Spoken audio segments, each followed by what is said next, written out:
नारायणं नमस्कृत्यं नरं चैव नरोत्तमं देवीं सरस्वतीं व्यासं ततो जयमुदीरयेत्।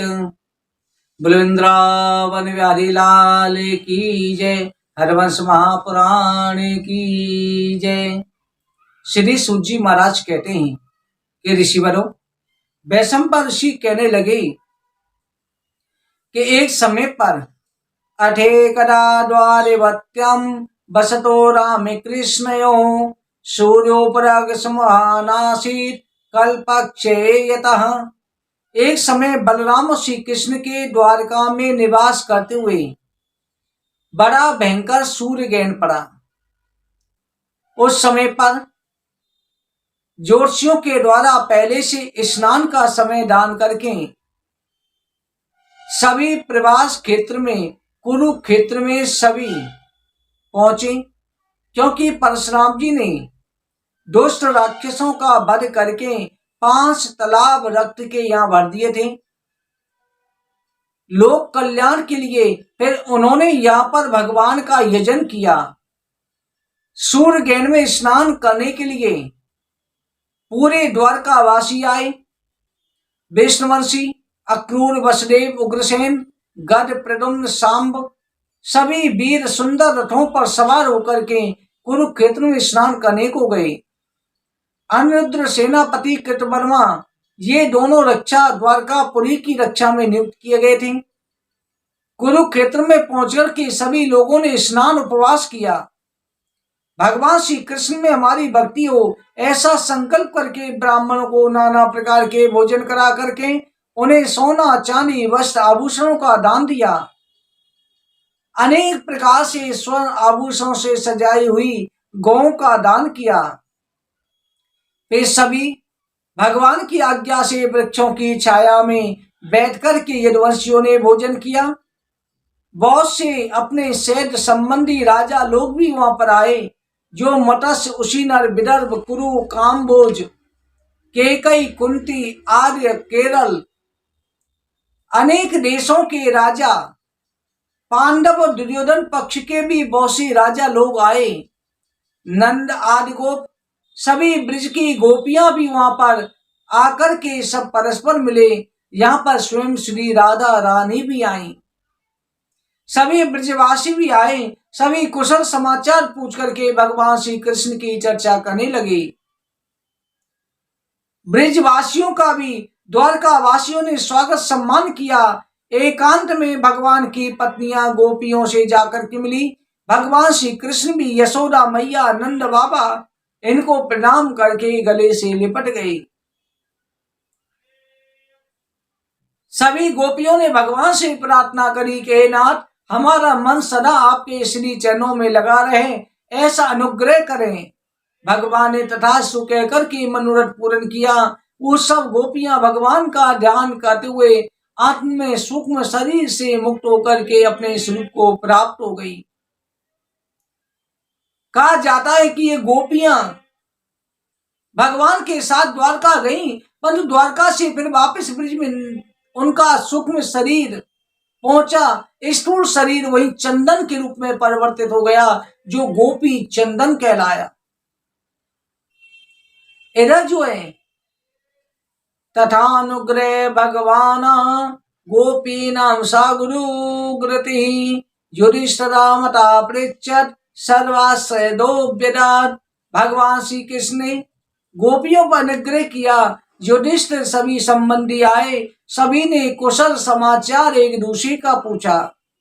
सभी ने प्रसन्न होकर भगवान से कहा, हे नाथ, आपके चरण कमलों का समुद्र मकरंद पीने वाले जो आपके चरणों में रहते हैं, उनको स्वप्न में भी कैसे परेशानी हो सकती है। आप आनंद के निधि हैं, धर्म मर्यादा की रक्षा दयावश भी हैं। आप मनुष्य विग्रह में अवतीर्ण हुए हैं। आपके श्री चरणों में बारंबार नमस्कार है। इस प्रकार सभी लोग परस्पर भगवान श्री कृष्ण का गुणानुवाद कर रहे थे। उसी समय अंधक कुरुवंश की स्त्रियां भी आपस में आई। सभी श्री कृष्ण की स्त्रियां और वो सभी आपस में बैठ कर के बातचीत करने लगी। सभी अपने अपने विवाह की चर्चा कर रही हैं। सभी रानियां बैठ करके भगवान श्री कृष्ण की रानियों ने बताया कि किस रानी का कैसे भगवान ने हरण किया। रुक्मणी का विवाह कैसे हुआ, सत्यभामा का कैसे हुआ, सभी ने अपने अपने बारे में बताया। 16,100 रानियों ने भी बताया। उसके बाद में द्रौपदी से भी पूछा गया। द्रौपदी आज भी सभी अपने अपने विवाह की बातें बताने लगी। इस तरह से कुंती, गंधारी, द्रौपदी, शूद्रा, अन्य राज स्त्रियां भी, ब्रज की गोपियां भी भगवान श्री कृष्ण के साथ में बातचीत करने लगे। सभी की आपस की चर्चा रही। इधर जो है भगवान की पत्नियों ने, रुक्मणी जी ने सुना था कि भगवान श्री कृष्ण कई बार सोते सोते राधा राधा कहते रहते हैं। भगवान ने ब्रज गोपियों से जब मिलन कर लिया था, उसके बाद में रुक्मणी जी ने गोपियों से पूछा कि श्री राधा कौन है जिसके मेरे स्वामी स्वप्न में भी याद करते रहते हैं। तुम सभी ब्रज गोपियां भी राधा नाम ले रही हैं।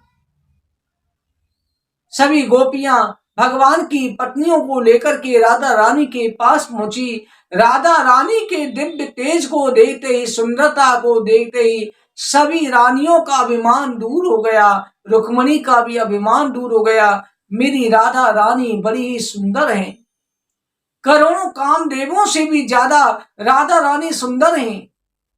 कोतन काम गुलाम बहे, जब कान बुनावली बने आई मेरी राधा रानी आती है तो करोड़ों कामदेव भी नौछावर हो जाते हैं।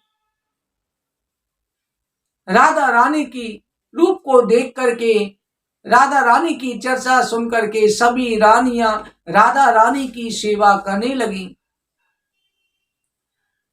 राधा रानी की सेवा करी। कहा जाता है रात के समय राधा रानी को रुक्मणी जी ने पीने के लिए दूध दिया। थोड़ा गरम गरम दूध गलती से दे दिया। राधा रानी ने कृष्ण कृष्ण कहते हुए दूध को पी गई। हर समय पर श्री कृष्ण कैसी रहती थी। इधर रुक्मणी जी जब भगवान का शिविर लगा हुआ था, भगवान के शिविर में चली गई। प्रातः जगी तो देखा भगवान के चरणों में बड़े बड़े फफोले पड़े हुए हैं। रुक्मणी जी ने दौड़ करके सभी रानियों को बुलाया कि ये देखो क्या हो गया है, स्वामी के चरणों में फफोले पड़े हुए हैं।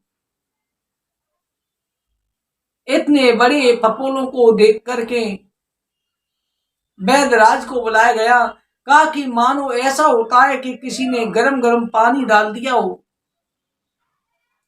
भगवान की आंखें खुली, शोर सुन करके चारों तरफ देखा, सभी गोपियां रानियां खड़ी हुई हैं, सभी द्वारकावासी खड़े हुए हैं। भगवान ने कहा क्या बात है। रुक्मणी जी कह रही है स्वामी आपके चरणों में ये फफोले इतने बड़े बड़े कैसे पड़ गए। भगवान ने कहा देवी तुमने रात जो है तुम्हारे कारण ही ये फफोले पड़े हैं। रुक्मणी जी कहने लगी मेरे कारण कैसे पड़े। भगवान ने कहा देवी तुमने राधा रानी को गरम गरम दूध दिया था और राधा रानी के हृदय में मेरे चरण बसते हैं। वो दूध सीधा मेरे चरणों पर गिरा, मेरे चरण जल गए।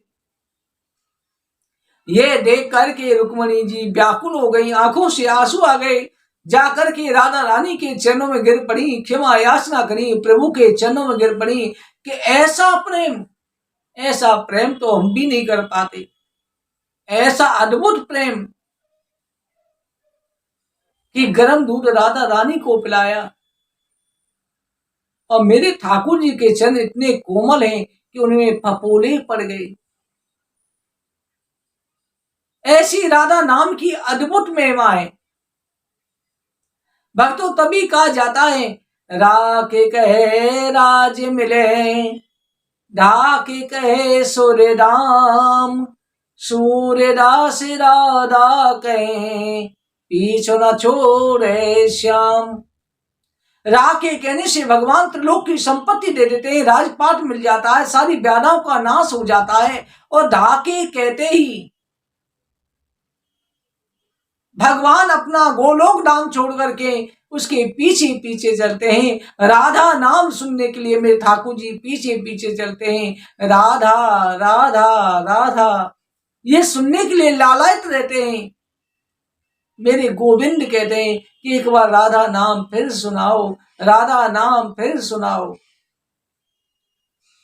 इसलिए भक्तों हर समय पर श्री राधा श्री राधा, राधा कृष्ण राधा कृष्ण राधा कृष्ण कहते रहो, सारे कष्ट दूर हो जाएंगे, हर समस्या दूर हो जाएगी। 8 धर्म काम मोक्ष चारों पदार्थ सहज में प्राप्त हो जाएंगे। संसार में किसी वस्तु की आवश्यकता नहीं रहेगी। संसार के सभी जन्म मरण से मुक्त हो जाएंगे। संसार में ऐसी कोई असाध्य वस्तु नहीं जो राधा नाम लेने से आपको प्राप्त ना हो जाए। सच्चे भाव से आप लेकर के देखो तो सही कि राधा नाम में कितना आनंद आता है।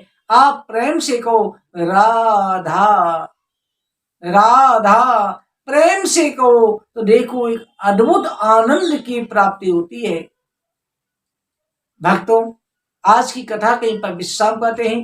बोले वृंदावन बिहारी लाल की जय, हरिवंश महापुराण की जय। जय जय श्री राधे, जय जय श्री राधे, जय जय श्री राधे श्याम।